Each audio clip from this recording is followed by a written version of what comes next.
আসসালামু আলাইকুম ওয়া রাহমাতুল্লাহি ওয়া বারাকাতুহু। আলহামদুলিল্লাহ, আলহামদুলিল্লাহ রাব্বিল আলামিন ওয়াসসালাতু ওয়াসসালামু আলা নাবিয়িনা মুহাম্মদ ওয়া আলা আলিহি ওয়া সাহবিহি আজমাইন আম্মা বাদ।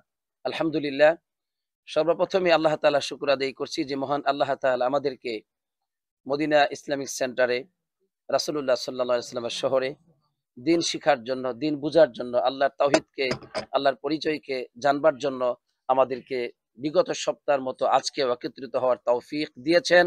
এজন্য তার শুকর আদায় করে বলি আলহামদুলিল্লাহ। অতঃপর সালাত এবং সালাম পড়ি আমাদের রাসূলের উপর, যিনি আমাদেরকে এক আল্লাহর একাত্মবাদের পথ, তাওহীদের পথ দেখিয়েছেন এবং আল্লাহর সাথে শিরিক করা থেকে, শরিক স্থাপন করা থেকে তিনি আমাদেরকে সতর্ক করেছেন। তিনি আমাদেরকে তার সুন্নাহর দিকে ডেকেছেন এবং তার সুন্নাহকে বাদ দিয়ে বেদাত থেকে তিনি আমাদেরকে সতর্ক করেছেন।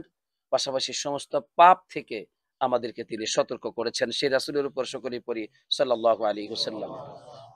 সম্মানিত দিনী বন্ধুগণ, যারা আমাদের ক্লাসে উপস্থিত আছেন মদিনা মুনাওয়ারায় এবং যারা লাইভের মাধ্যমে বিভিন্ন জায়গা থেকে আপনারা আমাদের সাথে অংশগ্রহণ করছেন, আমরা সকলকে স্বাগত জানাচ্ছি যে আজকের এই গুরুত্বপূর্ণ আলোচনাটি শুনবার জন্য। আজকের আলোচনার বিষয় হচ্ছে যে অধিকাংশ মানুষ তারা তাদের মনকে ইলাহ হিসেবে গ্রহণ করে, বলি নাউজুবিল্লাহ।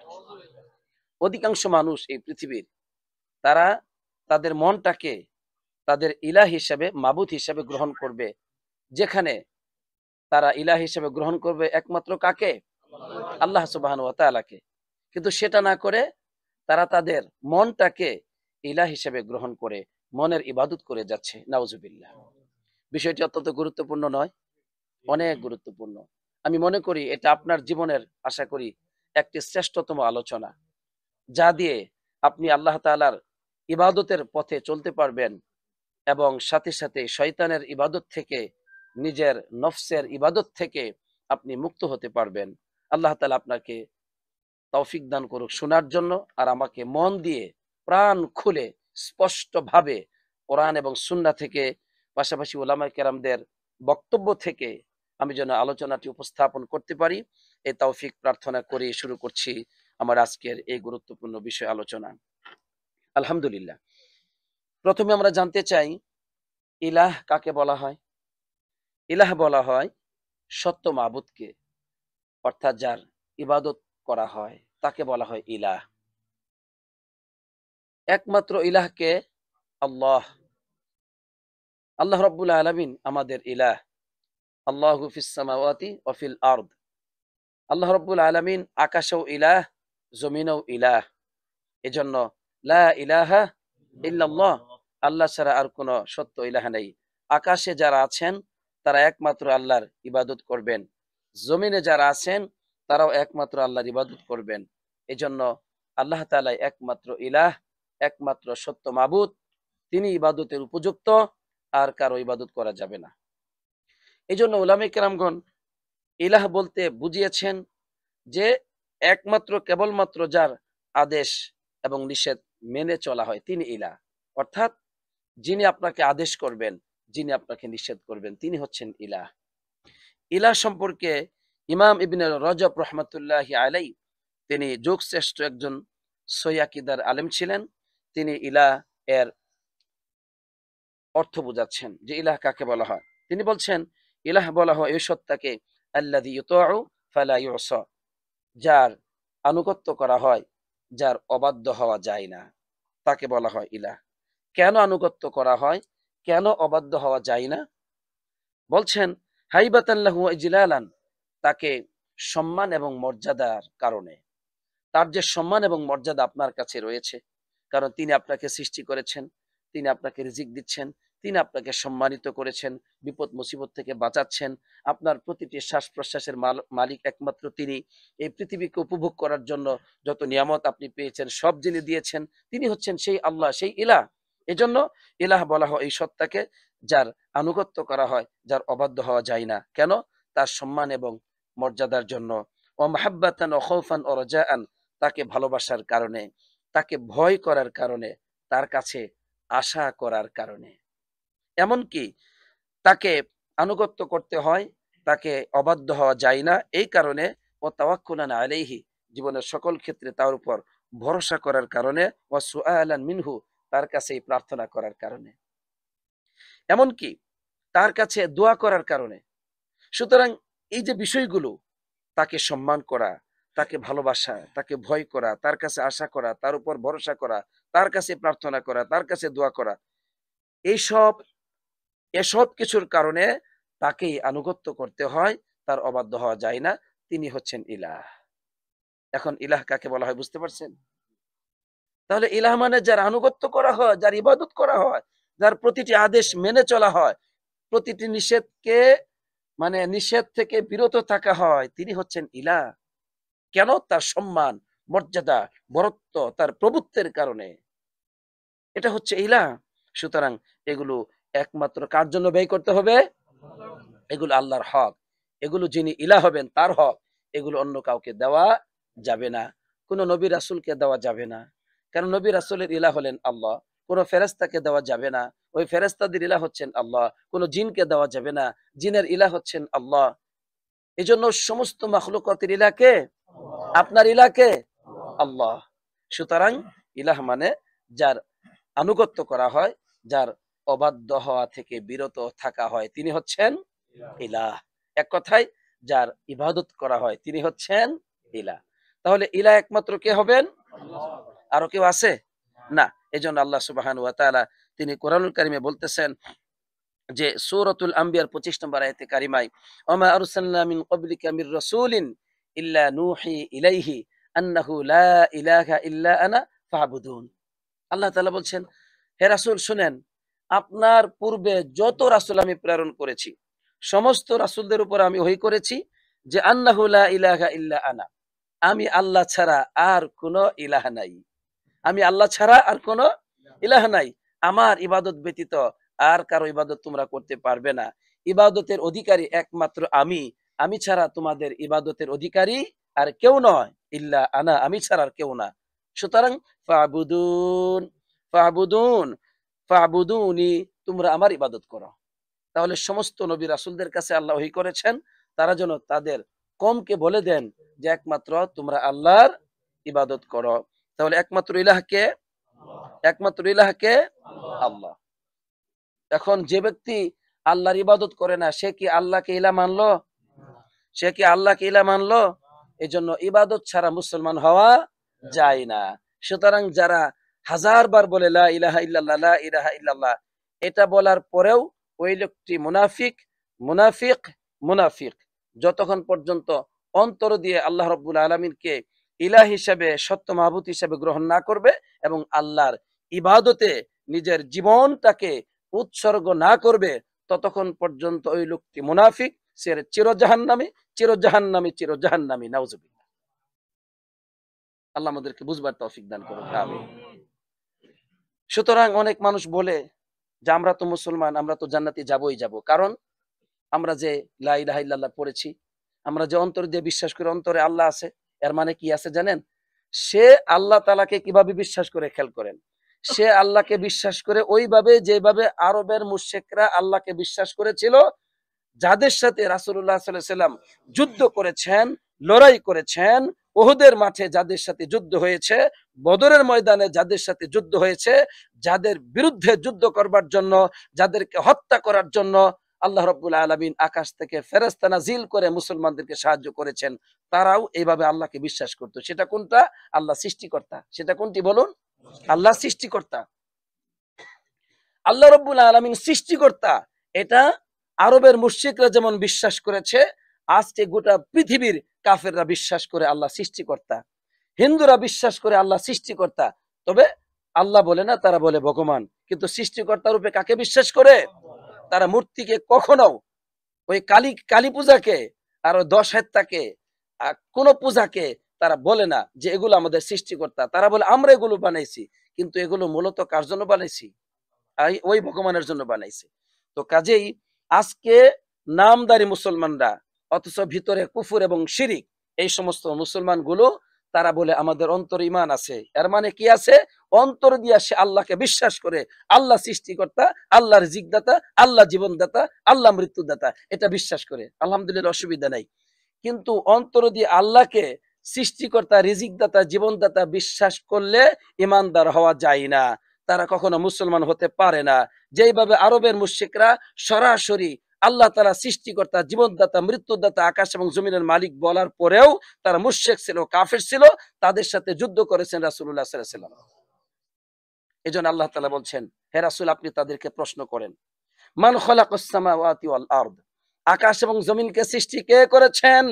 আপনি তাদেরকে প্রশ্ন করুন, যারা আপনার এই কালেমাকে স্বীকৃতি দেয় না, যারা এই কালেমার দাওয়াত দেওয়ার কারণে তারা মূর্তি পূজা ছাড়ছে না, আল্লাহর সাথে শিরিক করছে এবং আপনার সাথে যুদ্ধ ঘোষণা করছে, তাদেরকে জিজ্ঞেস করুন, মান খালাকাস সামাওয়াতি ওয়াল আরদ, আকাশ এবং জমিনকে সৃষ্টি কে করেছেন? লা ইয়াকুলুন্না আল্লাহ, তারা বলবে আল্লাহ। এজন্য আজকের মুসলমানগণ যারা মুখে বলে লা ইলাহা ইল্লাল্লাহ, তারা কিন্তু বলে যে আমরা তো কালেমা পড়েছি, এবং তারা এটাও বলে আমরা অন্তর দিয়ে আল্লাহকে বিশ্বাস করি। অন্তর দিয়ে যেই বিশ্বাসটা করে সেটা হচ্ছে আল্লাহকে সৃষ্টিকর্তা রূপে বিশ্বাস করে। আল্লাহ তো এটা চান নাই। সৃষ্টিকর্তা রূপে বিশ্বাস করতে হবে, বাধ্য, তুমি বাধ্য, তোমার 14 গোষ্ঠী বাধ্য, আল্লাহকে সৃষ্টিকর্তা রূপে বিশ্বাস করতেই হবে, এটা বাধ্য, না হয় তোমার কোনো উপায় নাই। একমাত্র অন্যায় ভাবে কথা বলা যে আমি আল্লাহ মানি না, সৃষ্টিকর্তা মানি না, আমি এমনি হয়েছি, প্রাকৃতিক ভাবে হয়েছে। এই যে নাস্তিক যেগুলো, এগুলো ভাব ধরছে। পৃথিবীতে কোনো নাস্তিক নাই মূলত, এই নাস্তিকরা ভাব ধরা নাস্তিক, অর্থাৎ দুনিয়াবী স্বার্থের জন্য মানে আল্লাহর আনুগত্য করতে হবে, এইসব কারণে একটা ভাব নিয়ে থাকে যে আল্লাহ নাই, কিন্তু ভিতরে বিশ্বাস করে। এই বেটা নাস্তিক, তোর চাইতে বড় নাস্তিক ফেরাউন, তোর চাইতে বড় নাস্তিক ফেরাউন। আল্লাহ বলছেন ওয়াজাহাদু বিহা ওয়াস্তাইকানাতহা আনফুসুহুম যুলমান ওয়া উলুওয়া।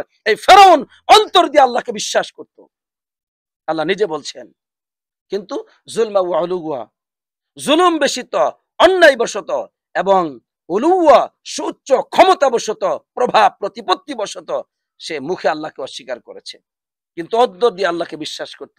এজন্য আমি মনে করি পৃথিবীতে মূলত কোনো নাস্তিক নাই, ওরা ভাব ধরে আছে। ফেরাউনের সাথে বড় নাস্তিক কে? যে ব্যক্তি বলেছে আমি তোমাদের রব, যে ব্যক্তি বলেছে মা আলিমতু লাকুম মিন ইলাহিন গায়রি, আমি ছাড়া তোমাদের আর কোনো ইলাহ নাই। তাহলে মূল সমস্যাটা কোথায় মুসলমানদের মধ্যে? ইলাহ হিসাবে আল্লাহকে মানে নাই। কি হিসাবে মানে নাই? জোরে বলতে হবে। মুসলমানগণের মধ্যে যারা কালেমা পড়েছে তাদের মধ্যে কি সমস্যা? তারা ইলাহ হিসাবে আল্লাহকে মানে নাই। ইলাহ মানে যার আনুগত্য করতে হয়, ইলাহ মানে যার গোলামি করতে হয়, ইলাহ মানে যিনি হালাল করেছেন ওই হালালটা মানতে হয়, যিনি হারাম ঘোষণা করেছেন ওই হারামটা মানতে হয় এবং হারাম থেকে বিরত থাকতে হয়। সেই ইলাহকে ইবাদত করতে হয়, দাসত্ব করতে হয়, গোলামি করতে হয়। এই হিসাবে ইলাহ হিসাবে আল্লাহকে মানে নাই, ইলাহ হিসাবে আল্লাহকে মানে নাই। এজন্য কালেমা পড়ার পরও তারা কাফের, কালেমা পড়ার পরও তারা মুশরিক, কালেমা পড়ার পরও তির জাহান্নামী। তারা যেভাবে ফেরাউন জাহান্নামী হবে, যেভাবে ফেরাউন আল্লাহকে অস্বীকার করেছে, এই লোকগুলো কালেমা পড়ার পরেও আল্লাহর উবুদিয়তকে, আল্লাহর উলুহিয়তকে অস্বীকার করার কারণে তারাও জাহান্নামী হবে, নাউজুবিল্লাহ। এখন যে বলেন আরে ভাই তারা তো বলছে মুখে লা ইলাহা ইল্লাল্লাহ বলেছে, কিন্তু অন্তর দিয়ে বলে নাই। যদি বলেন মুখে বলেছে, অন্তর দিয়ে বলেছে, কিন্তু ইলাহ হিসেবে গ্রহণ করে নাই, আল্লাহর ইবাদত করতে হবে এটা তারা বুঝে নাই। এই কালেমা দ্বারা আল্লাহ দাবি করেন, কালেমার অধিকার দাবি হচ্ছে, কালেমার অধিকার হচ্ছে একজন ব্যক্তি স্বীকৃতি দিবে আজ থেকে সে মূর্তি পূজা করবে না, আজ থেকে সে খ্রিস্টান থাকবে না, আজ থেকে সে ইহুদি থাকবে না, আজ থেকে সে পৌত্তলিক থাকবে না। এই মাত্র কালেমা পড়েছে, এখন থেকে সে এক আল্লাহর গোলামি করবে, আল্লাহ যা আদেশ করবেন তাই মানবে, আল্লাহ যা নিষেধ করবেন তা থেকে বিরত থাকবে। এটা হচ্ছে ইলাহ। এই ইলাহ মানে নাই। তাহলে ইলাহর জায়গায় বুঝাইছে কি? ইলাহ অর্থ হলো সৃষ্টিকর্তা, বলে নাউজুবিল্লাহ। এই সমস্ত পথভ্রষ্টরা এগুলো বলেছে ইলাহ অর্থ সৃষ্টিকর্তা, আর ইলাহ অর্থ হলো সত্য মাবুদ, যেই যার গোলামি করতে হয়। সম্মানিত দিনী ভাইরা, তাহলে ইলাহ অর্থ আপনারা এতক্ষণ বুঝছেন, ইলাহ অর্থ এতক্ষণ বুঝেছেন।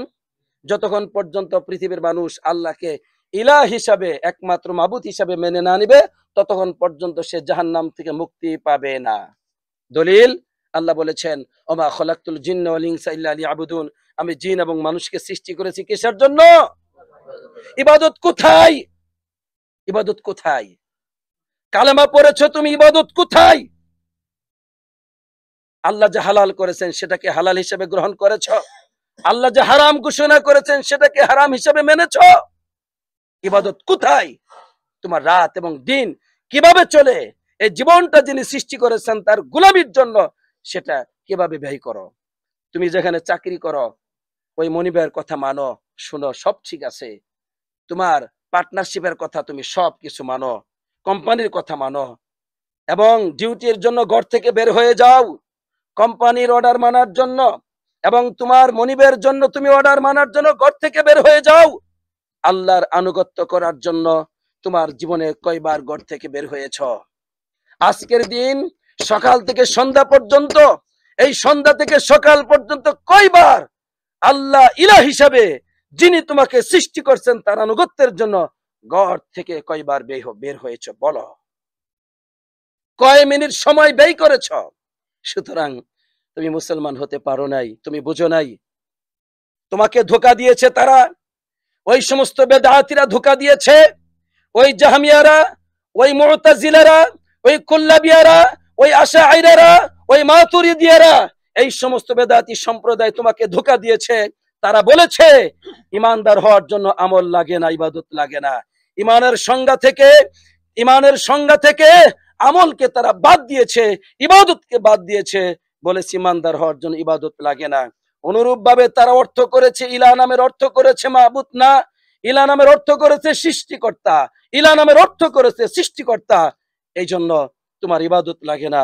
তুমি ইবাদত ছাড়াও মুসলমান, আল্লাহকে সেজদা না দিলেও মুসলমান, আল্লাহকে ভয় না করলে তুমি মুসলমান, তুমি আল্লাহর গোলামি না করলে মুসলমান, তুমি উলুহিয়াতকে বাতিল করেছ, আল্লাহর উবুদিয়াতকে তুমি বাতিল করেছ। তুমি বলছো তুমি মুসলিম, ওই ধোঁকাবাজদের, ওই বেদাতীদের মতো তুমি নিজেকে মুসলিম দাবি করছো, চলবে না, চলবে না। তোমার ভুল তোমার দিকে ফিরে যাবে। তোমার ভুল তোমার উস্তাদের জন্য যদি তুমি ভুল করে থাকো, উস্তাদের দিকে এবং তোমার দিকে ফিরে যাবে। কোরআন এবং সুন্নাহ মুক্ত, আল্লাহ মুক্ত, আল্লাহর নবীজি মুক্ত। আল্লাহ তাআলা তাওহীদকে পৌঁছে দিয়েছেন মানব জাতির কাছে, মুহাম্মদ সাল্লাল্লাহু আলাইহি ওয়াসাল্লাম তাওহীদকে পৌঁছে দিয়েছেন, আল্লাহর গোলামিকে প্রতিষ্ঠিত করে তিনি প্রতিষ্ঠা করে দেখিয়ে গিয়েছেন মুসলিম বিশ্বকে, গোটা পৃথিবীর উম্মতকে দেখিয়ে গিয়েছেন কিভাবে আল্লাহর গোলামি করতে হয়, আল্লাহকে কিভাবে ইলাহ মানতে হয়, আল্লাহকে কিভাবে ইলাহ মানতে হয়, এটা তিনি দেখিয়ে গিয়েছেন তার রাতের মাধ্যমে, তার দিনের মাধ্যমে, তার রাষ্ট্র নয়, তার রাষ্ট্র পরিচালনার মাধ্যমে, সমাজ পরিচালনার মাধ্যমে, তার জীবনের গোপন ইবাদত, প্রকাশ্য ইবাদত, সমস্ত কিছুর মাধ্যমে তিনি দেখিয়ে গিয়েছেন একজন মানুষ কিভাবে আল্লাহর উবুদিয়তকে স্বীকার করবে, কিভাবে আল্লাহর গোলাম হবে, কিভাবে আল্লাহকে ইলাহ হিসেবে মানবে, এটা তিনি দেখিয়ে গিয়েছেন। আলহামদুলিল্লাহ। এরপরে তুমি বলবে তুমি মুসলিম, তুমি বেদাতি মুসলিম। তুমি মুসলিম হওয়ার পর কাফের তুমি জানো না, তুমি মুসলিম হওয়ার পর মুশরিক তুমি জানো না, তুমি মুসলিম হওয়ার পর তুমি জাহান্নামী তুমি জানো না। তুমি কোরআন পড়ে দেখো, তোমার ইসলাম কোরআনে নাই। তুমি যে ইসলাম গ্রহণ করেছো সেই ইসলাম কোরআনে নাই। কোরআনে যে ইসলাম নাজিল করেছেন সেটা উবুদিয়ত, সেটা গোলামি করতে হয়, সেটা ইবাদতের ইসলাম, সেটা আনুগত্যের ইসলাম, সেটা শিরককে বর্জন করার ইসলাম, হারামকে বর্জন করার ইসলাম। আর তুমি যে ইসলাম গ্রহণ করেছো, তোমার ইসলামে কোনো ইবাদত নাই, তোমার ইসলামে কোনো নিষেধাজ্ঞা নাই। এই জন্য তুমি যা ইচ্ছা তাই করো আর বলো আমার অন্তরে ইসলাম আছে, আমার অন্তরে কিন্তু ঈমান আছে, নামাজ না পড়লে কি হবে? ঠিক না ঠিক? আল্লাহ বুঝবার তৌফিক দান করুক। এতক্ষণ পর্যন্ত আমি আপনাদের কাছে যেটা বললাম সেটা হচ্ছে ইলাহ কাকে বলে, ইলাহ কাকে বলে। এখন ইলাহ যেহেতু চিনেছেন, এখন আপনার বুঝতে সুবিধা হবে একটা মানুষ তার মনের ইবাদত কেমন করে করে। একটা মানুষ সে তার নিজেই তার মনকে ইলাহ হিসাবে কিভাবে গ্রহণ করে, এই বিষয়টি বুঝতে আপনার জন্য সুবিধা হবে ইনশাআল্লাহ। আল্লাহ যেন বুঝবার তৌফিক দান করেন, আমাকে আল্লাহ যা বলবার তৌফিক দান করছেন সেটা যেন আপনাদেরকে বুঝবার তৌফিক দান করেন, আপনাদের আত্মাকে যেন আল্লাহ প্রশস্ত করে দেন, আপনাদের বুককে আল্লাহ যেন প্রশস্ত করে দেন, এই তাওহীদের কথাগুলো আল্লাহ যেন আপনাদের অন্তরে বসিয়ে দেন, আল্লাহ যেন বুঝবার তৌফিক দান করেন, আমিন। সম্মানিত দিনী ভাইয়ারা, পৃথিবীর যে যেখানে আছেন, এখন আপনাদের সামনে আমি উপস্থাপন করব যে একজন মানুষ কিভাবে তার মনকে ইলাহ হিসেবে গ্রহণ করে। প্রথমে কোরআন থেকে আমরা দেখতে চাই। কোরআনুল কারীম আল্লাহ সুবহানাহু ওয়া তাআলা তিনি বলেছেন যে সূরাতুল ফুরকান এর 43 নম্বর আয়াত, সূরাতুল জাসিয়ার 23 নম্বর আয়াত এবং সূরাতুল বাকারার 120 নম্বর আয়াত, সূরাতুল বাকারার 145 নম্বর আয়াত। এগুলোতে বলেছেন যে একটা মানুষ সে আল্লাহকে বাদ দিয়ে তার মনকে ইলাহ হিসেবে গ্রহণ করতে পারে। দলিল, আল্লাহ তাআলা বলছেন, আফারাআইতা মান ইত্তাখাযা ইলাহাহু হাওয়া। হে রাসূল সাল্লাল্লাহু আলাইহি ওয়াসাল্লাম, তুমি কি ওই ব্যক্তিকে দেখেছো যে ব্যক্তি গ্রহণ করেছে ইলাহাহু, তার ইলাহ হিসাবে, হাওয়া, হাওয়াহু মানে তার মনকে, তার প্রবৃত্তিকে। তুমি কি দেখেছো ওই ব্যক্তিকে যে ব্যক্তি তার ইলাহ হিসেবে গ্রহণ করেছে ইলাহাহু হাওয়াহু, তার হাওয়াকে, তার প্রবৃত্তিকে তুমি কি দেখেছো? তাহলে এখানে আল্লাহ তাআলা ইলাহ হিসেবে গ্রহণ করে মানুষ তার মনকে, তার হাওয়াকে, তাই না? এটা এখানে প্রমাণিত হলো। তো সুতরাং ইলাহাহু হাওয়া, তার ইলাহ হিসেবে তার হাওয়াকে গ্রহণ করেছে। এখন প্রশ্ন হচ্ছে, হাওয়াটা কি? হাওয়াটা কি? এই হাওয়া অর্থটা আমাদেরকে জানতে হবে। হাওয়া অর্থ সম্পর্কে উলামায়ে কেরামদের বক্তব্য হচ্ছে এই, হাসান বসরি রহমাতুল্লাহ আলাইহি তিনি একজন তাবিঈ এবং তিনি শ্রেষ্ঠ তাবিঈনদের অন্তর্ভুক্ত এবং মুফাসসিরে কেরামদের মধ্যে, তাবিঈনদের মধ্যে তিনি হলেন শ্রেষ্ঠ মুফাসসির কোরআনের, আলহামদুলিল্লাহ। তিনি বলছেন এই আয়াতের মধ্যে যে ইলাহ মানে ইলাহ হিসেবে গ্রহণ করে হাওয়াকে, ওই হাওয়া অর্থটা কি? হাওয়া হচ্ছে লা ইয়াহবি শাইআন ইল্লা তাবিআহু, মানে একজন মানুষ তার মন যা চায় সেটারই অনুসরণ করে, মন যা চায় সেটাকে অনুসরণ করে, ওইটাই সে মনকে ইলাহ হিসাবে গ্রহণ করলো। পরিষ্কার কথা। কাতাদা তিনি একজন মুফাসসির, তিনি বলছেন এই অর্থ হলো যে একজন মানুষ তার মনকে ইলাহ হিসেবে গ্রহণ করে, যেমনটি কোরআনে এসেছে। এর অর্থ হলো কুল্লামা হাওয়া শাইআন রাকিবা ওয়া কুল্লামা ইস্তাহা শাইআন আতাহু লা ইয়াহজুজুহু আন যালিকা ওয়ারউন ওয়ালা তাকওয়া। এর মানে একটা মানুষ, মানে তার মন যেটা বলে, যেটা করতে চায় সেখানে সে পতিত হয়, যা মন চায় সেখানে আসে। এখন মন চাইছে ঘুমাবে, এখন নামাজের সময় কিনা দেখার দরকার নেই। মন চাইছে কিছু খাবে, মদ খাবে, মন চাইছে পানি খাবে, মন চাইছে মদ খাবে, কোনটা হালাল কোনটা হারাম না দেখার বিষয় না। মন চাইছে জিনা করবে, তার মধ্যে শাহওয়াত আছে, এখন মন চাইছে জিনা করবে, এটা কি হালাল না হারাম দেখবে না, কোনোটা এগুলো জানার বিষয় না। অর্থাৎ তার মন যেটা চায় ওইটাই সে করে। তো এটা বলা হয়, এটাই হচ্ছে ইলাহ। অর্থাৎ কোনো ভয়ভীতি, কোনো তাকওয়া তাকে কোনো কাজ থেকে বাধা দিতে পারে না। মন যা চায় সেটা সে অবশ্যই করে। কোনো ভয়ভীতি, তাকওয়া, আল্লাহর ভয়, আল্লাহর তাকওয়া, এগুলো তাকে কোনো অন্যায় থেকে, তার কোনো কর্ম থেকে বাধা দিতে পারে না। বলছে এটাই এর মানে, সে তার মনকে ইলাহ হিসেবে গ্রহণ করে নিল। এখন আসেন, ইলাহ অর্থ কি? আমরা আগে বলেছিলাম ইলাহ অর্থ কি? যার ইবাদত করা হয়, মাবুদ, তাই না? সত্য মাবুদ, যার আদেশ মেনে চলবেন, নিষেধ থেকে বিরত থাকবেন। অর্থাৎ আপনার এই জীবনটা, এখানে একমাত্র অধিকার আল্লাহর।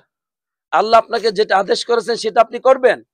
আপনার মা, আপনার বাবা, আপনার রাষ্ট্রনায়ক, পৃথিবীবাসী, কারো কথা আপনি শুনবেন না। এটা হচ্ছে ইলাহ। আমার রব, আমার ইলাহ, আমাকে যিনি সৃষ্টি করেছেন, আমার যিনি রিজিক দাতা, আমার যিনি শ্বাস প্রশ্বাসের মালিক, যিনি আমার জীবনের মালিক, তিনি আমাকে সময় মতো নামাজ আদায় করতে বলেছেন। পৃথিবীর কোন রাষ্ট্রনায়ক আমাকে নামাজ থেকে বাধা দিবে আমি মানি না। কোন শত্রু আমাকে বাধা দিবে, আমার কোন জানের দুশ্মন আমাকে এই সালাত আদায় করতে বাধা দিবে, আমি মানি না। আমার রব আদেশ করেছেন। এটা হচ্ছে ইলাহ। অর্থাৎ আমি এখন ঘুমাবো না, নামাজের সময় আমি ঘুমাবো না। আমার উপর ফরজ ইবাদত অবধারিত করেছেন আমার রব, আমি এই মুহূর্তে সেটা মানবো। এটা হচ্ছে ইলাহ। কথা বুঝতে পারছেন? তাহলে ইলাহ মানে যার আনুগত্য করা হয়, যার ইবাদত করা হয়, যার আদেশ নিষেধ আপনি সারা দিন 24 ঘন্টা জীবন আপনি মেনে চলবেন, তিনি হচ্ছেন আপনার ইলাহ। এজন্য আল্লাহ বলছেন, কুল, হে রাসূল তুমি তোমার উম্মতকে বলে দাও, ইন্না সালাতি ওয়া নুসুকি, আমার নামাজ, আমার কুরবানি, ওয়া মাহইয়ায়া ওয়া মামাতি, আমার গোটা জীবন, আমার মৃত্যুটাও কেবলমাত্র শুধুমাত্র এক আল্লাহর জন্য, রব্বুল আলামিনের জন্য। সুবহানাল্লাহ। এটা হচ্ছে জীবন, এটা হচ্ছে উবুদিয়াতের জীবন, মানে এক আল্লাহর গোলামীর জীবন। বুঝে আসছে বিষয়টি? তাহলে ইলাহ মানে যার ইবাদত করবেন আপনি, আদেশ নিষেধ মেনে চলবেন। এখন এই মন হয়ে গেছে ইলাহ। রাত্রে সজাগ কেন? মন চাইতেছে। ফজরের সময় ঘুম কেন? মন চায়, ভালো লাগে, ঘুম মহব্বত লাগে, ভালো লাগে। বুঝে আসছে বিষয়? বাজারে যাচ্ছে কেন? ঘরে ভালো লাগে না, বাজারে যাইতেছি। বাড়িতে ফিরতেছে কেন? ক্লান্তি হয়ে গেছি, এখন ভালো লাগতেছে না, বাসায় যাব। বউ পোলাপানের জন্য খারাপ লাগতেছে, বউ পোলাপান এখন তার সবকিছু। অর্থাৎ তার গোটা জীবনটাই হচ্ছে তার মনের পাবন্দি করে। সে কখনো সে কখনো আল্লাহর আনুগত্য করে না। সে একটা মানুষের সাথে বন্ধুত্ব করে দুনিয়ার জন্য, একটা মানুষের সাথে শত্রুতা করে দুনিয়ার জন্য। এই যে এই লোকটি মন যা চায় তাই করে, এই হচ্ছে মানে ইলা। এজন্য ওলামায়ে কেরামগণ আরো সুন্দর করে বুঝিয়েছেন যে একটা মানুষ তার মনকে ইলা বানাতে গিয়ে কখনো সে আল্লাহর সাথে শিরকুন আকবার করে, কখনো শিরকুন আসগর করে, কখনো বড় শিরিক করে, কখনো আবার ছোট শিরিক করে, কখনো কুফরুন আকবার বড় কুফরি করে, কখনো আবার ছোট কুফরি করে, কখনো আবার সে মনের ইবাদত করতে গিয়ে, মনের অনুসরণ করতে গিয়ে সে বেদাত করে, কখনো কবিরা গুনাহ করে, কখনো সগীরা গুনাহ করে। বুঝে আসছে বিষয়টি? এজন্য একটা মানুষ তার মনের ইবাদত করতে গিয়ে দেখা যায় বিভিন্ন গুনাহে সে বিভিন্ন সময় লিপ্ত হয়। অতএব এটা কিভাবে বুঝবো? উলামায়ে কেরামগণ বলছেন, সালেহ উসাইমিন রাহিমাহুল্লাহ তিনি বলছেন, একটা মানুষকে যখন তার মন এমন কাজ করায় যে কাজ কুফরি, তাহলে সে কুফরি করলো। একটা মানুষের মন তাকে যখন শিরিক করায়, শিরিক আকবার, যেটা শরীয়তে শিরকুন আকবার বড় শিরিক বলা হয়েছে, তখন ওই লোকটি সে তার মনের ইবাদত করতে গিয়ে কি করলো? বড় শিরিকে লিপ্ত হলো। এভাবে শরীয়তের বিধিবিধান তার মধ্যে কি করতে হবে? মানে তাতবিক দিতে হবে, প্রয়োগ করতে হবে।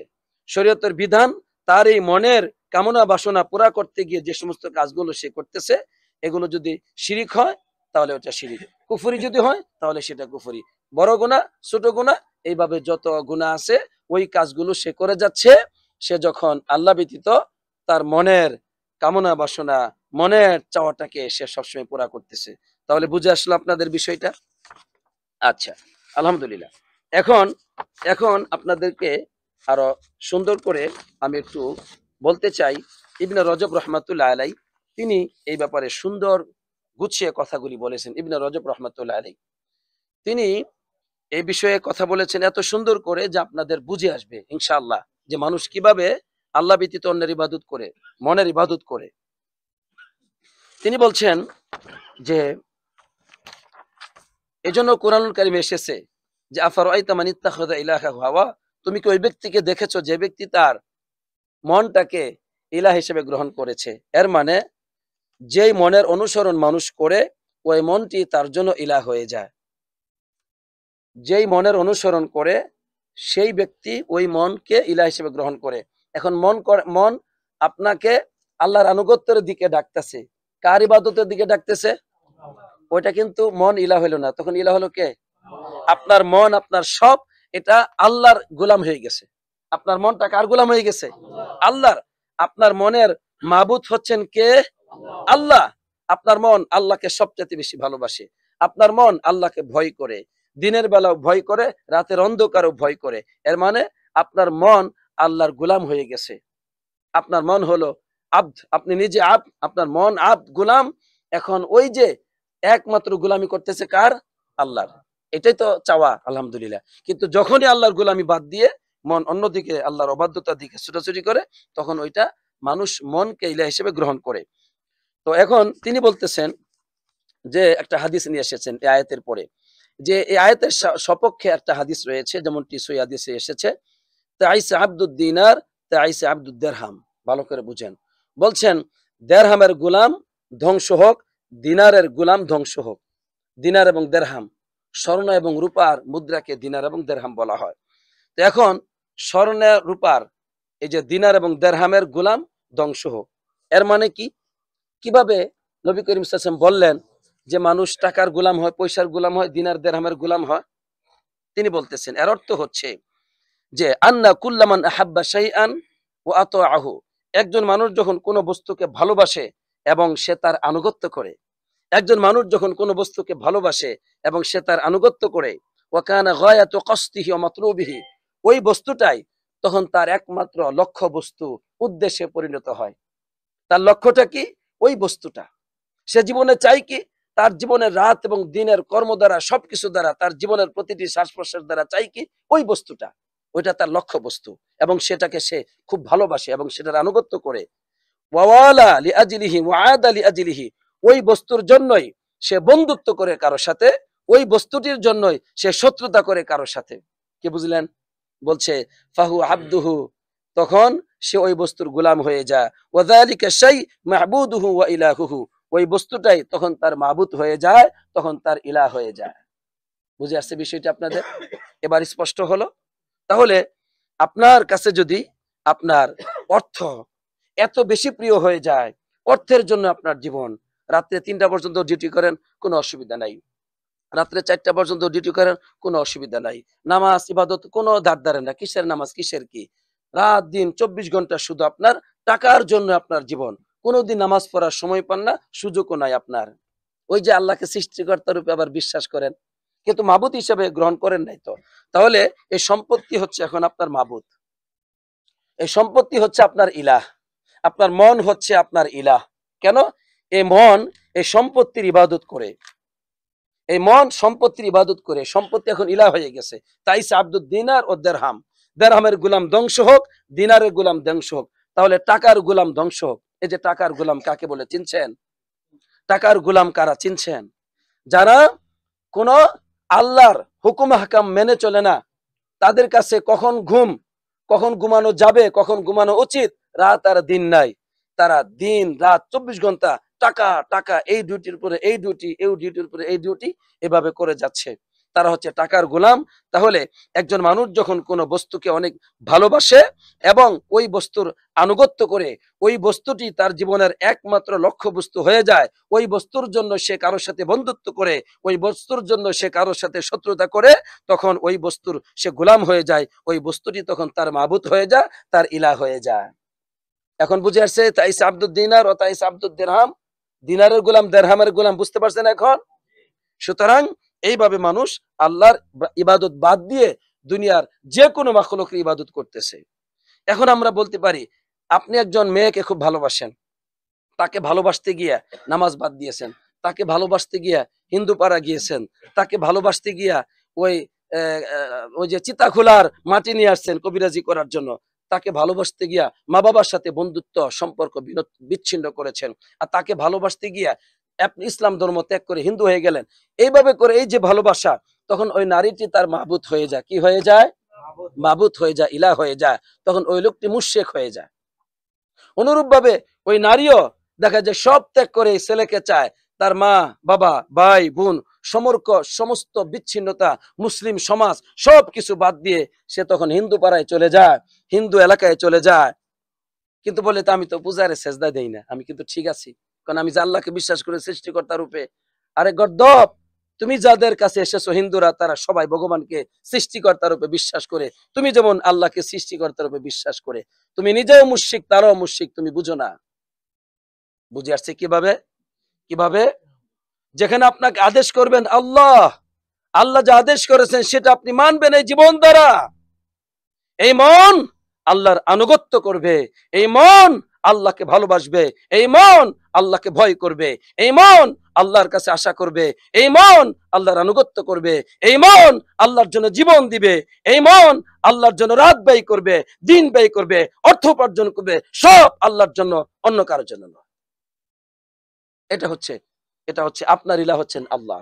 তাহলে সুন্দর করে তিনি বুঝিয়ে দিলেন যে মানুষ কিভাবে অর্থের ইবাদত করে, মানুষ কিভাবে অর্থের গোলাম হয়ে যায়, মানুষ কিভাবে মানুষের গোলাম হয়ে যায়। এবার আসুন, তিনি আরো বোঝাচ্ছেন আপনাদেরকে যে এই ক্ষেত্রে আরো কিছু কথা আমি বলতে পারি। সেটা হচ্ছে এই যে মানুষ শয়তানের ইবাদত করে। মানুষ কার ইবাদত করে? শয়তানের ইবাদত করে। তিনি বলছেন ওয়াদুল্লু আলাইহি আইদান, মানে মানুষ অন্যকে ইলাহ হিসেবে গ্রহণ করে, মনকে ইলাহ হিসেবে গ্রহণ করে। এটার উপর আরো একটি প্রমাণ আছে, এই আন্নাল্লাহ সুবহানাহু ওয়া তাআলা সাম্মা তাআত আশ-শাইতান ফি মাসিয়াতিন ইবাদাতান লিশ-শাইতান। আল্লাহ সুবহানাহু ওয়া তাআলা তিনি আল্লাহর অবাধ্যতার ক্ষেত্রে শয়তানের আনুগত্য করাকে তিনি নাম দিয়েছেন ইবাদাতান লিশ-শাইতান, শয়তানের ইবাদত করা। কি নাম দিয়েছেন? শয়তানের ইবাদত করা। তাহলে আল্লাহর অবাধ্য হয়ে শয়তানের আনুগত্য করাকে আল্লাহ তাআলা শয়তানের ইবাদত বলে সাব্যস্ত করেছেন। তিনি বলছেন কেমন? যেমনটি আল্লাহ তাআলা সূরা ইয়াসিনের 60 নম্বর আয়াতে কারিমায় বলছেন, আলাম আহাদ ইলাইকুম ইয়া বানি আদম আল্লাহ তা'বুদুশ শাইতান। আল্লাহ বলছেন আমি কি তোমাদেরকে বলে দেই নাই? আলাম আহাদ ইলাইকুম, আমি কি তোমাদের কাছে অঙ্গীকার করি নাই? কি? ইয়া বানি আদম, হে আদম সন্তান, আল্লাহ তা'বুদুশ শাইতান, তোমরা শয়তানের গোলামি করবে না। হে আদম সন্তান, আমি কি তোমাদের কাছ থেকে অঙ্গীকার নেই নাই যে তোমরা এক আল্লাহর গোলামি করবে? আল্লাহ তা'বুদুশ শাইতান, তোমরা শয়তানের গোলামি করবে না।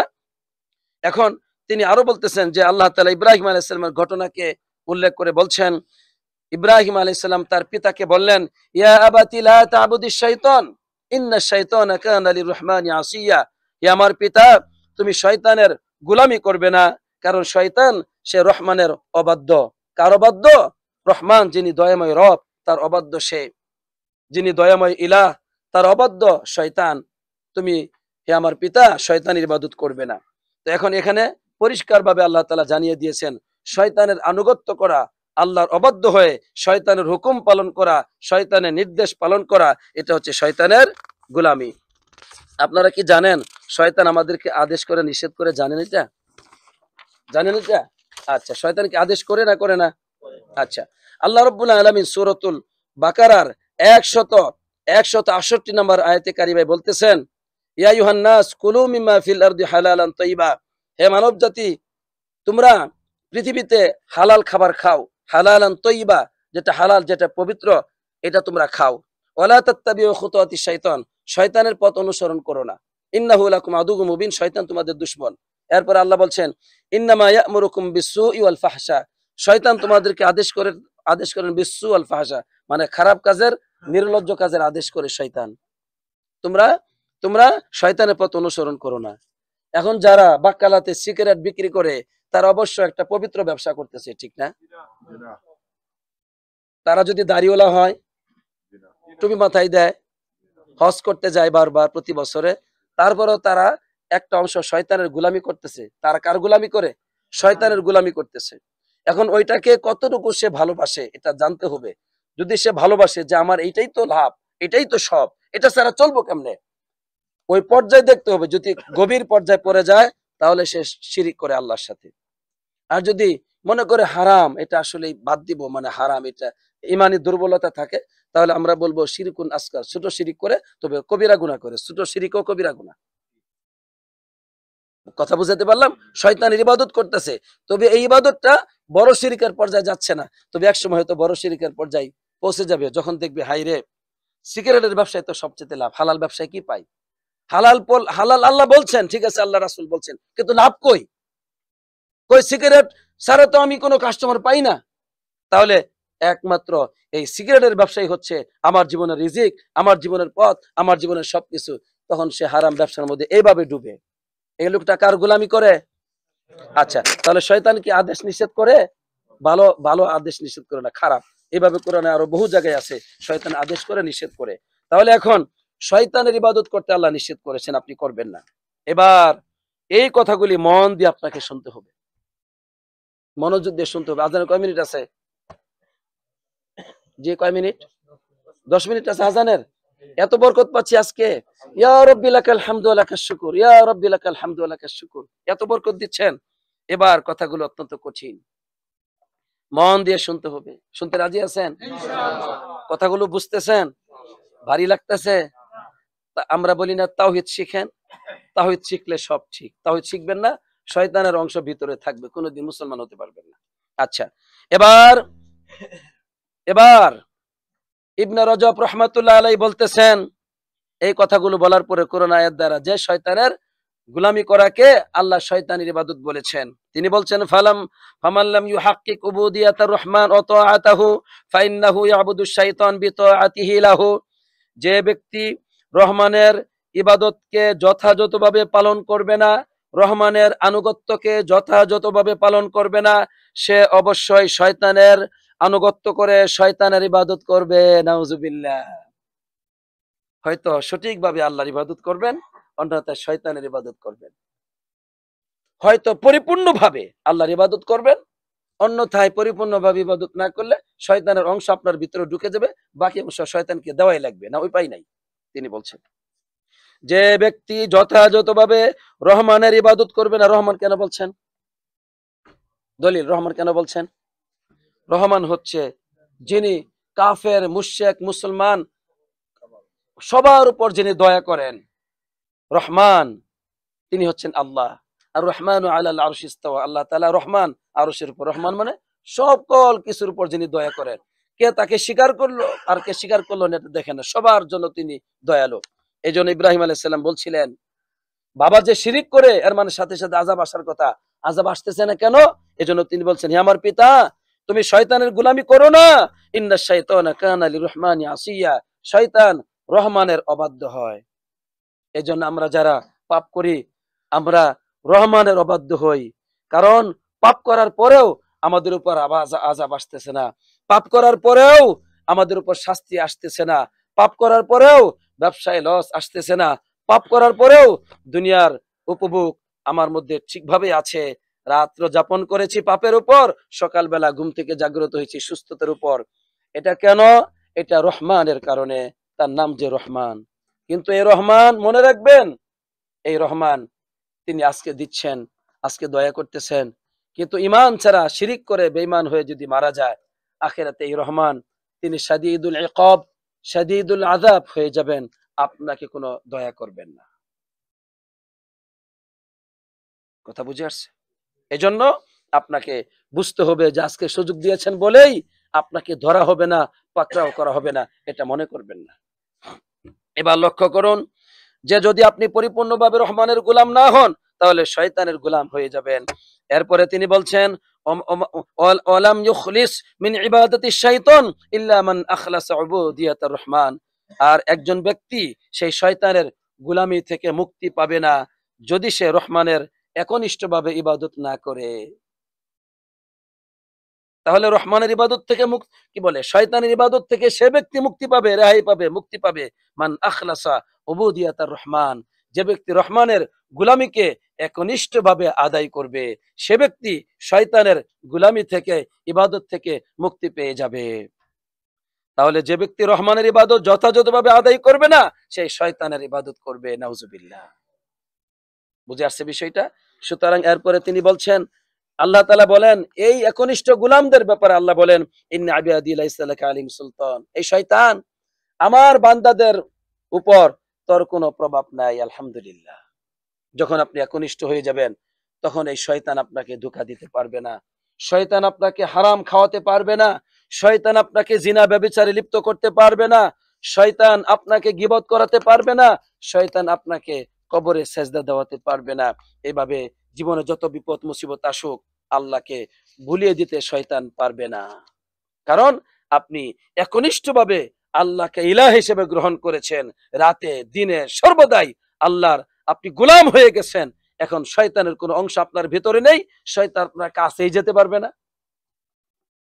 আর যদি আপনি দুর্বল হন, একক তো নামাজ পড়েন, আবার পড়েন না, একবার সিনেমা দেখেন, ফেসবুক চালান, এই করেন, শয়তানি করেন, দিনের পর দিন হারামের মধ্যে লিপ্ত থাকেন, একের পর এক নামাজ বাদ দিচ্ছেন, এগুলো করতেছেন, তখন শয়তান আপনাকে ছাড়বে না। মাঝে মধ্যে আপনাকে নামাজ পড়ার সুযোগ দিবে। কেন? যদি কিছু না দেয় তাহলে তো মুসলমানদের সমাজে যেতে পারবে না সে। যদি কিছু সুযোগ না দিয়ে ইসলামী সেন্টারে তো যেতে পারবে না, বলবে তুই বেনামাজি হয়ে গেছিস, তুই মুরতাদ হয়ে গেছিস, যা এখানে আসবি না। এই জন্য আপনারে মুসলিম সমাজে ঠিক রাখার জন্য জুমার নামাজে নিয়ে যাবে শয়তানে, আপনাকে মাঝে মধ্যে মাহফিলে নিয়ে যাবে, উলামায়ে কেরামদের সাথে পিকচার তোলানোর জন্য সুযোগ দিবে শয়তানে। কেন? যেগুলো যদি না করস তাহলে তো তোর বুজুর্গিরি সব শেষ। এজন্য মাঝে মধ্যে আপনাকে ছাড়বে। কেন? যাতে করে কিছু কিছু করে বাকি অংশ সে পুরাটা নিয়ে নিতে পারে। কারণ পুরাটা যদি নিয়ে নেয় তাহলে তো আপনি ধরা খেয়ে যাবেন, সবাই বলবে তুই নাস্তিক হয়ে গেছিস, তুই এখন নামাজ পড়স না। এই জন্য আপনার মাঝে মধ্যে ভালো কাজ করাবে শয়তান। বুঝাইতে পারলাম বিষয়টা? আচ্ছা। আর মাঝে মধ্যে এগুলো করবেন আর বলবেন, কই ইসলাম তো ঠিকই রাখছি, এই যে আজকে আমি একটা ভালো কাজ করতেছি, মায়ের সেবা করতেছি, নামাজ না পড়ি ভাই, আলহামদুলিল্লাহ মায়ের বাদ দেই, নামাজ পড়তে পারি না কিন্তু ভাই টাকা দিয়ে বাইরে চাকরি দিছি, বিদেশ আনছি, নামাজ পড়ি নাই কোনোদিন, একথা সত্য, কিন্তু আলহামদুলিল্লাহ মায়েরে বাবারে হজ করাইছি। তুই কি করছিস? আমি ঠিক যাইতে পারি না, নামাজ পড়তে পারি না ডিউটির জন্য, আমার ৩টা ডিউটি আলহামদুলিল্লাহ। ঘুমান কয় ঘন্টা? ৩ ঘন্টা।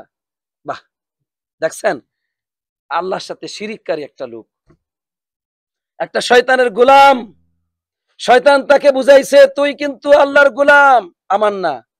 দলিল দেখ, তুই মায়ের খাবার দেস, বাবার হজ করাস, এই করাস সেই করাস, এত কিছু করা, অথচ নিজের জন্য বলে না আল্লাহ আমারে মাফ করে দাও, হেদায়েত দান করো, এটা বলে না। শয়তান এভাবে ধোঁকা দেয়। তাহলে শয়তানের গোলামি থেকে মুক্তির পথ হচ্ছে এক আল্লাহর জন্য গোলাম হয়ে যাওয়া। রাত আল্লাহর, দিন আল্লাহর, আপনার জীবনের ব্যবসা বাণিজ্য আল্লাহর, সব কিছু আল্লাহর জন্য আপনি করবেন। আলহামদুলিল্লাহ। ব্যবসা করবেন, মানুষের কাছে যেন হাত পাততে না হয়, হালাল পথে চলবেন। ব্যবসা করবেন, স্ত্রী সন্তানকে খাওয়াবেন, এটাও সদকা। নিজে খাবেন, সদকা। দিনের জন্য সাহায্যকারী হবেন, ইবাদত হয়ে যাবে। স্ত্রী সন্তানকে খাওয়াবেন, ইবাদত হবে। নিজ হাতে উপার্জন করে খাবেন, মানুষের কাছে চাইবেন না, এটা ইবাদত। আলহামদুলিল্লাহ। আজকে আলোচনা করেছি, খুতবার অনুবাদ করেছি, খুতবাটা শুনেন সবাই। বিবাহ করবেন চক্ষু নিম্নগামী করার জন্য, বিবাহ আরেকটা করবেন যাতে করে চক্ষু নিম্নগামী হয়। একটা দুইটা হচ্ছে না, আরেকটা করেন, হচ্ছে না, চারটা করেন। তবু আল্লাহর গুলামি করেন, আল্লাহর গুলামির জন্য বিবাহ, আল্লাহর গুলামির জন্য বিবাহ, আল্লাহর গুলামির জন্য জীবন, আল্লাহর গুলামির জন্য জীবন। দুনিয়া অন্য কারোর জন্য জীবন নয়, সমাজের জন্য জীবন নয়, আমার মা বাবার জন্য জীবন নয়, আমার স্ত্রী সন্তানের জন্য জীবন নয়। এই জীবন আল্লাহর জন্য। স্ত্রীকে ভালোবাসবো আল্লাহর জন্য, মা বাপকে ভালোবাসবো আল্লাহর জন্য, আলেমদেরকে ভালোবাসবো আল্লাহর জন্য। আমি নিজে খাবো, ভালো খাবো আল্লাহর সন্তুষ্টির জন্য, হারাম থেকে বিরত থাকবো আল্লাহর জন্য। এটা হচ্ছে উবুদিয়াত। উবুদিয়াত। রাত আল্লাহর জন্য, সকাল সকালে ঘুমাবো আল্লাহর জন্য, রাতের বেলা তাহাজ্জুদ পড়বো আল্লাহর জন্য, ফজর পড়বো আল্লাহর জন্য, মানুষের সাথে সাক্ষাৎ করব আল্লাহর সন্তোষের জন্য, শত্রুতে আল্লাহর জন্য, বন্ধুত্ব আল্লাহর জন্য। মানুষের কোনো অংশ নাই, শয়তানের কোনো অংশ নাই, আমার এই প্রবৃত্তির কোনো অংশ আমার জীবনে নেই। এটা হচ্ছে উবুদিয়াতুল্লাহ, আল্লাহর গোলামি। আলহামদুলিল্লাহ। আল্লাহ বুঝবার তৌফিক দান করুক, আমিন। এবার তিনি বলছেন ফাহুমুল্লাযীনা হাক্কাকু কাওলা লা ইলাহা ইল্লাল্লাহ, এরাই আল্লাহর লা ইলাহা ইল্লাল্লাহ যে বলছে এটা বাস্তবায়ন করেছে, এর অধিকার আদায় করেছে, বাস্তবায়ন করেছে। তারা যে কথা বলেছে লা ইলাহা ইল্লাল্লাহ বলেছে, এটা একনিষ্ঠভাবে বলেছে। তাদের কথা সত্য প্রমাণিত হয়েছে তাদের কর্মের মাধ্যমে। তারা আল্লাহ ছাড়া অন্য কোনো দিকে তাকায় না, একমাত্র আল্লাহকে ভালোবাসে, আল্লাহর কাছে আশা করে, আল্লাহকে ভয় করে, আল্লাহর আনুগত্য করে, আল্লাহর কাছে ভরসা করে। সুবহানাল্লাহ। সম্পত্তির উপর না, বলে সম্পত্তি উপার্জন করে নামাজ পড়তে পারতেছি না, আল্লাহর ইবাদত করতে পারতেছি না, বলতেছে হুজুর সম্পত্তির দরকার আছে, একদিন লাগবে, আমি যখন বুড়া হয়ে যাব তখন আমার এই সন্তানরা যদি না দেখে এই সম্পত্তি আমার কাজে লাগবে। বলেন নাউজুবিল্লাহ। তখন বুড়া হওয়ার পর এত বড় রোগ হয়েছে, তার সমস্ত সম্পত্তি বিক্রি করার পরও কাজ হচ্ছে না, তারপরে মানুষের কাছে চাইছে বেড়াইতেছে। যদি আল্লাহর উপর ভরসা করতো, হে আল্লাহ কোনোদিন মানুষের কাছে আমাকে হাত পাতাবে না, কোনোদিন মানুষের কাছে আমার মাথাকে নত করাবে না, আমি যেন সারা জীবন তোমার সাহায্য পাই। আজকে যেমন সাহায্য পাচ্ছি যুবক বয়সে, আমি যখন বুড়ো হয়ে যাব তুমি আমাকে সাহায্য করবে, আমার সন্তানদের কাছে ছেড়ে দিবে না, আমার স্ত্রীদের কাছে আমাকে বোঝা বানাবে না, সমাজের মানুষের কাছে বোঝা বানাবে না, আমাকে যেন মানুষের কাছে চেয়ে চেয়ে খেতে না হয়। তুমি আমার রব, তুমি আমার রিজিকদাতা। যদি এটা বলে ইবাদত করতো, এই লোকটাকে আল্লাহ সম্মান দিতেন। যদি তার জন্য রিজিক নাই থাকে আল্লাহ উঠিয়ে নিতেন, তবু আল্লাহ তাকে অপমানিত করতেন না। উবুদিয়ত কাকে বলা হয়? আল্লাহর উবুদিয়ত কাকে বলে? হে মুসলিম জাতি, আল্লাহর গোলাম হও। তোমাদেরকে আল্লাহ তার গোলামির জন্য সৃষ্টি করেছেন, অন্য কারো গোলামির জন্য নয়। একটা নারী সে আল্লাহর গোলাম, পুরুষের গোলাম না। নারী যদি মনে করে আমার পুরুষ আমাকে রিজিক দিবে, ভালোবাসা দিবে, সব দিবে, আল্লাহর কাছে যদি এটা না চায়, তাহলে সে আল্লাহর সাথে অনেক ক্ষেত্রে শিরিক করে ফেলবে, আল্লাহর উপর ভরসা করবে না। সে ওই পুরুষের গোলামি করবে, আল্লাহর গোলামি বাদ দিয়ে পুরুষকে ভয় করবে, আল্লাহকে ভয় বাদ দিয়ে। একটা সময় পুরুষ ভালোবাসবে না, তালাক দিয়ে দিবে, ছেড়ে দিবে, কারণ সে তো আল্লাহকে ভালোবাসে না। যদি আল্লাহর জন্য স্বামীর খেদমত করত, আল্লাহর জন্য গোলামি করত, আল্লাহর জন্য স্বামীর অত্যাচারকে সবুর করত, আল্লাহর জন্য স্বামীকে ক্ষমা করে দিত, আল্লাহর কাছে রিজিক চাইতো, নিজের সতীত্ব রক্ষার জন্য স্বামীর খেদমত করে আল্লাহ সন্তুষ্টির জন্য, একদিন স্বামী তার খাদেম হয়ে যেত। আলহামদুলিল্লাহ। ওই স্বামী তার খাদেম হয়ে যেত। এভাবে ওই স্ত্রী স্বামীর খাদেম হয়ে যেত, যদি আল্লাহকে ওইভাবে বড় করে দেখতো। আল্লাহু আকবার। আল্লাহ সবচাইতে বড়, আল্লাহ সবচাইতে বড়, আল্লাহ স্ত্রীর চাইতে বড়, আল্লাহ ভালোবাসার চাইতে বড়, আল্লাহ রাষ্ট্রনায়কের চাইতে বড়, আল্লাহ মানুষের চাইতে বড়, সম্পত্তির চাইতে বড়, মনিবের চাইতে বড়, অস্ত্রের চাইতে বড়, ক্ষেপণাস্ত্রের চাইতে বড়, আকাশ এবং জমির চাইতে আল্লাহু আকবার, আল্লাহ সবচাইতে বড়, আল্লাহ সবচাইতে বড়, আল্লাহ সবচাইতে বড়। এটা হচ্ছে তাযীমুল্লাহ, উবুদিয়াতুল্লাহ। কোথায় কোথায় সেই ঈমান? কোথায় আল্লাহর বরত্বকে প্রকাশ করা হচ্ছে? কোথায়? এজন্য তাই তিনি বলছেন তারা সত্যিকার অর্থে আল্লাহকে লা ইলাহা ইল্লাল্লাহ বলেছে, যারা এইভাবে এক আল্লাহর গোলামি করে। আর অপর দিকে এই যে এখন ধরা খাই, যে আমি আপনি আমরা সবাই, এবং আমার লাইফে যারা শুনতেছে, ফাম্মা মান ক্বালা, যে ব্যক্তি বলবে লা ইলাহা ইল্লাল্লাহ বিলিসানিহি, লা ইলাহা ইল্লাল্লাহ বলবে বিলিসানিহি, তার জবান দ্বারা, কিন্তু জবান দ্বারা লা ইলাহা ইল্লাল্লাহ বলেছে, সুম্মা তো আশ-শাইতান ওয়া হাওয়াহু ফি মাসিয়াতিল্লাহ, আল্লাহর অবাধ্যতার ক্ষেত্রে শয়তানের অনুসরণ করে, তার মনের অনুসরণ করে, শয়তানের আনুগত্য করে, মনের আনুগত্য করে আল্লাহর অবাধ্য হয়, কিন্তু পড়ছে কালিমা। ও মুখালাফাতিহি, আল্লাহর বিরোধিতা করার ক্ষেত্রে, আল্লাহর অবাধ্য হওয়ার ক্ষেত্রে, আল্লাহর কথা অমান্য করার ক্ষেত্রে তিনি বলছেন ফাকাদ কাযাবা ফি'লুহু কাওলাহু, সে যা বলেছে লা ইলাহা ইল্লাল্লাহ, এটা মিথ্যা প্রমাণিত হচ্ছে তার কর্মের মাধ্যমে। তার কর্ম প্রমাণ করছে সে মিথ্যাবাদী। আমি সিগনেচার করলাম, টাকা দিয়ে দিব, টাকা দেই না, 1 মাস 2 মাস 3 মাস 4 মাস 10 বছর 20 বছর 30 বছর হয়ে গেল, টাকা দেই না, বলতেছে দিব দিব। আমার এই সিগনেচার, আমার এই কথা কি প্রমাণিত হয়? কর্মের মাধ্যমে। বড় সত্যবাদী, ঠিক না? বড় সত্যবাদী প্রমাণিত হয় না? কি প্রমাণিত হয়? বড় মিথ্যাবাদী, ঠিক না? এই যে এটাই। তাহলে কালেমা পড়ার পর শয়তানের হুকুম মানে মনের ইবাদত করে। আচ্ছা, আর এইভাবে যখন একটা মানুষ মনের ইবাদত করে, শয়তানের ইবাদত করে আল্লাহর অবাধ্য হয়, তখন তার পরিপূর্ণ তাওহীদ কমতে থাকে। তার তাওহীদ কি হয়? ও যে কালেমা বলেছিল ওটা কমতে থাকে, অবাধ্য হতে হতে কমতে থাকে। এভাবে কমতে কমতে আর কিছুই থাকে না। বুঝাইতে পারলাম? আচ্ছা, এরপরে আল্লাহ বলছেন ওমান আদাল্লু মিম্মান ইত্তাবা হাওয়াহু বিগাইরি হুদাম মিনাল্লাহ, ওই ব্যক্তির চাইতে অধিক পথভ্রষ্ট আর কোন ব্যক্তি হতে পারে যে ব্যক্তি অনুসরণ করে, দেখেন অধিক পথভ্রষ্ট বলছেন আল্লাহ, ওই ব্যক্তির চাইতে অধিক পথভ্রষ্ট আর কোন ব্যক্তি হতে পারে যে ব্যক্তি অনুসরণ করে তার হাওয়ার, অনুসরণ করে কার? তার হাওয়ার, তার মনের, বিগাইরি হুদাম মিনাল্লাহ, আল্লাহর পক্ষ থেকে যে দলিল প্রমাণ আসছে, ওহী আসছে, কোরআন এবং সুন্নাহর জ্ঞান আসছে, এগুলোর দ্বারে না, কোরআনে কি আছে, হাদিসে কি আছে না, তার কথা হলো হাওয়া, তার মন কি বলে ওইটার অনুসরণ করে। আল্লাহ বলছেন এই ব্যক্তির চাইতে অধিক পথভ্রষ্ট আর কি হতে পারে? ভালো করে বুঝেন। আর আর এবার শেষের দিকে তিনি বলতেছেন কোরআনের আরেকটি আয়াত তেলাওয়াত করলেন, সূরা সদের 26 নম্বর আয়াত। বললেন মুহাম্মদ সাল্লাল্লাহু আলাইহি ওয়াসাল্লামকে আল্লাহ লক্ষ্য করে বলতেছেন, হে মুহাম্মদ সাল্লাল্লাহু আলাইহি ওয়াসাল্লাম, ওয়ালা তাত্তাবিউল হাওয়া, তুমি হাওয়ার অনুসরণ করো না, তুমি তোমার মনের অনুসরণ করো না, ফায়ুদিল্লাকা আন সাবিলিল্লাহ, এই মন তোমাকে আল্লাহর পথ থেকে পথভ্রষ্ট করে ফেলবে, আল্লাহর পথ থেকে পথভ্রষ্ট করবে। আহলান সালাম, শেখ হাসিম। এই মন তোমাকে আল্লাহর পথ থেকে বিভ্রান্ত করবে, পথভ্রষ্ট করবে। পরিশেষে তিনি বলেছেন যে এই শোনো, কুন আব্দাল্লাহ, তুমি আল্লাহর বান্দা হও, লা আব্দাল হাওয়া, হাওয়ার বান্দা হও না, মনের বান্দা হও না, কার বান্দা হও? আল্লাহর বান্দা। কেননা ফাইনাল হাওয়া ইয়াহবি বিসাহিবি ফিন্নার, কেন হাওয়া এটা একজন, এই হাওয়া তার সাথীকে জাহান্নামে নিয়ে যাবে। কোথায় নিয়ে যাবে? এই যে মনের অনুসরণ যে ব্যক্তি করবে, এই মন তাকে কোথায় নিয়ে যাবে বলেন? জাহান্নামে। বাস, শেষ। আজকের আলোচনা আমার এখানেই সমাপ্তি ঘটাচ্ছি। তাহলে আজকে আমরা কি বুঝলাম? মানুষ মনের ইবাদত করে কিনা? করে। এই ইবাদত কখনো শিরিক হয়, কখনো কুফর হয়, কখনো বেদাত হয়, কখনো কবিরা গুনাহ, কখনো সগীরা গুনাহ, এইভাবে বিভিন্ন গুনাহ হয় এবং শিরিক হয়, কুফরি হয়। এভাবে করে মানুষ মনের ইবাদত করে নিজেকে ধ্বংস করে।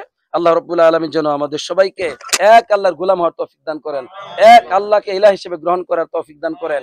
আমরা যেন কোরআন এবং সুন্নাহর অনুসরণ করি, আল্লাহর আদেশ এবং নিষেধ মেনে চলি। আল্লাহ তাআলা আমাদেরকে সেই তৌফিক দান করুক, আমিন।